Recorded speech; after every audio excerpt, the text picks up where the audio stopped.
Penalties can make or break sports. They can create or destroy legacies. A flag being thrown can change the course of a franchise forever. A star might not become a star if one isn't thrown. It's that way in every sport, and NASCAR is no different. And after what is now a rescinded Ryan Blaney penalty after the Las Vegas race, it got me thinking of what penalties stuck around and did change the NASCAR championship for the better, worse, whatever, for whatever driver. And that's what we're going to talk about today. So here are 4 different times that major penalties either affected or completely changed the NASCAR championship. Starting out, let's look at Dale Earnhardt Jr. in 2004. And not for the one necessarily you would think, though that is part of it. Dale Earnhardt Jr. was having the best season of his career in 2004.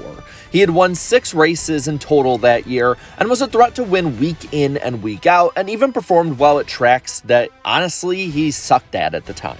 It was clear that when he qualified for the inaugural chase for the Nextel Cup, that he would be one of the 3 to 4 guys that everyone would have to watch out for. He was racing alongside greats like Kurt Busch, Jeff Gordon, and Jimmy Johnson, and beating them, including when he won the Fall Talladega race that year, and in doing so would grab the points lead.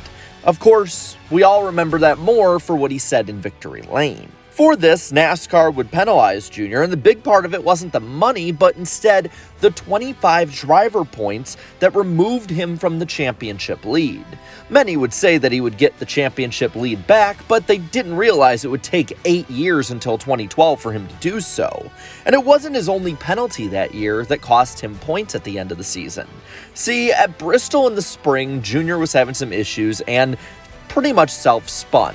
Many thought he did, but no one could prove it until he basically admitted it over the radio and in interviews. For this, NASCAR penalized him 25 points early in the season.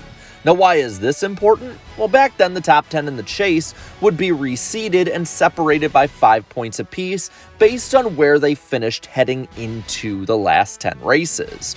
Jr. would have been second without this penalty, but instead was third, meaning he lost 5 valuable points there. Now, the 30 points overall still would have put him 5th in the standings at the end of the year, but those 30 points could have changed the way that the 8-team raced. See, he really lost the championship based on an abysmal run at Martinsville and an inexcusable screw-up at Atlanta, but who knows how differently, especially at Atlanta, he would have drove had that 30 points been there.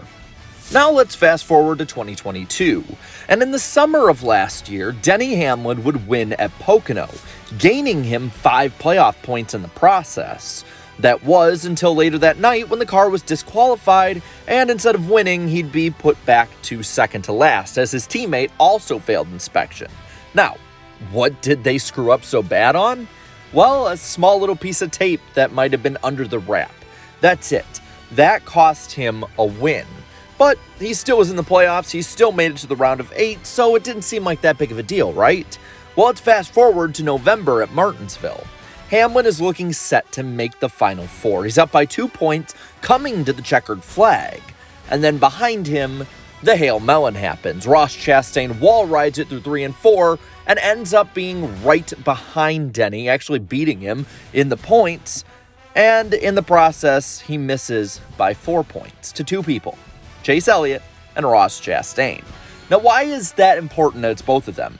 Sure, if it was Ross, yeah, I get that. It's a crazy thing to happen, but losing by 4 points is crazier, especially when you had those 5 points taken away.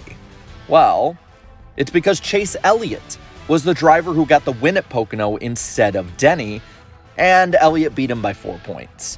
Had Denny not been penalized and had those extra 5 points that Elliott wouldn't have had, he makes it to Phoenix, and who knows what happens when he's racing for a championship. Now, we've talked about drivers who had a chance and lost that chance, or the chance got harder because of a penalty. But now we got 2 that lost because of a penalty. Starting in 1990 with Mark Martin. 1990 probably was the best and closest chance that Mark Martin would ever have to a NASCAR Cup Series championship. It started with Martin winning the second race of the season at Richmond after a pretty bad run at Daytona. Martin would beat out his #1 competitor that year for the championship in Dale Earnhardt by about a second after taking a 2-tire pit stop right before that and leapfrogging Earnhardt and Rusty Wallace.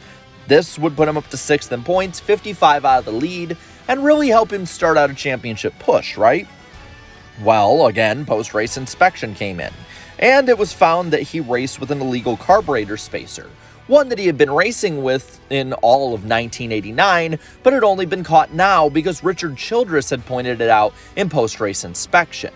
Now, Childress was the only one who really was upset with this, as the rest of his competition, as well as his crew chief and anyone who could talk about it, would say that it didn't give him any performance advantage whatsoever, but this didn't matter to NASCAR. Hell, even BP tried to speak his case after it. NASCAR would penalize Mark 46 points, essentially moving him to the back of the lead lap in 10th. And those 46 points were what they would be told not to lose the championship by if they were going to lose it. What did they lose it by?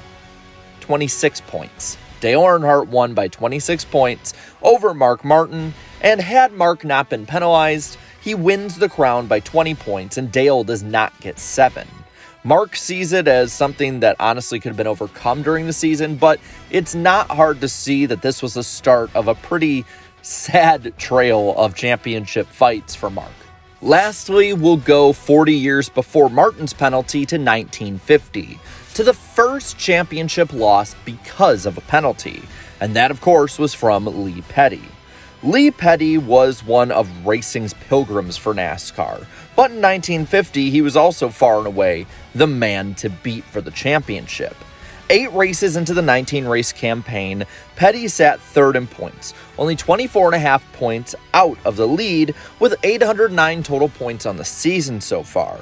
Between the 8th and 9th races of that year was a 3-week break in July in which Lee ran pretty much any race he could, but outside of NASCAR's jurisdiction.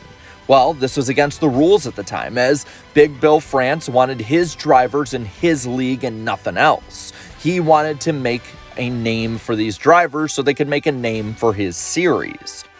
And for this, Big Bill would wipe the slate clean. But not in a good way. He completely took away all of Petty's points, setting him back to 0 with 11 races remaining in the season. And Petty would put on a hard charge trying to make this up, and finish 3rd in the standings by a gap of 369 points, meaning that he would have had a 440-point championship victory over eventual 1950 champion Bill Rexford. Rexford was the only champion not to be named in NASCAR's 50 Greatest Drivers in '98 and is the only retired champion in NASCAR history not inducted into the Hall of Fame. And, well, this wasn't the only penalty that was like this, as Red Byron, the first NASCAR champion, had gotten this penalty twice in 1950. But he wasn't in Petty's position to win his first championship the way he was, and Petty, had he gotten this, would have tied Jeff Gordon for 4 titles, only being beat out by Jimmy Johnson, Dale Earnhardt, and his son Richard Petty with 7. So it definitely is one of the biggest, most monumental penalties in NASCAR history that nobody talks about. Now with this, I'm going to pass it all on to you and ask, what are the most instrumental penalties in NASCAR history that changed the sport? Let me know down in the comments below which ones you think of. And while you're at it, leave a like on this video, share this video, and subscribe to this channel for more great NASCAR content. Thank you so much to all my channel members for your continued support. And until next time, have a good one.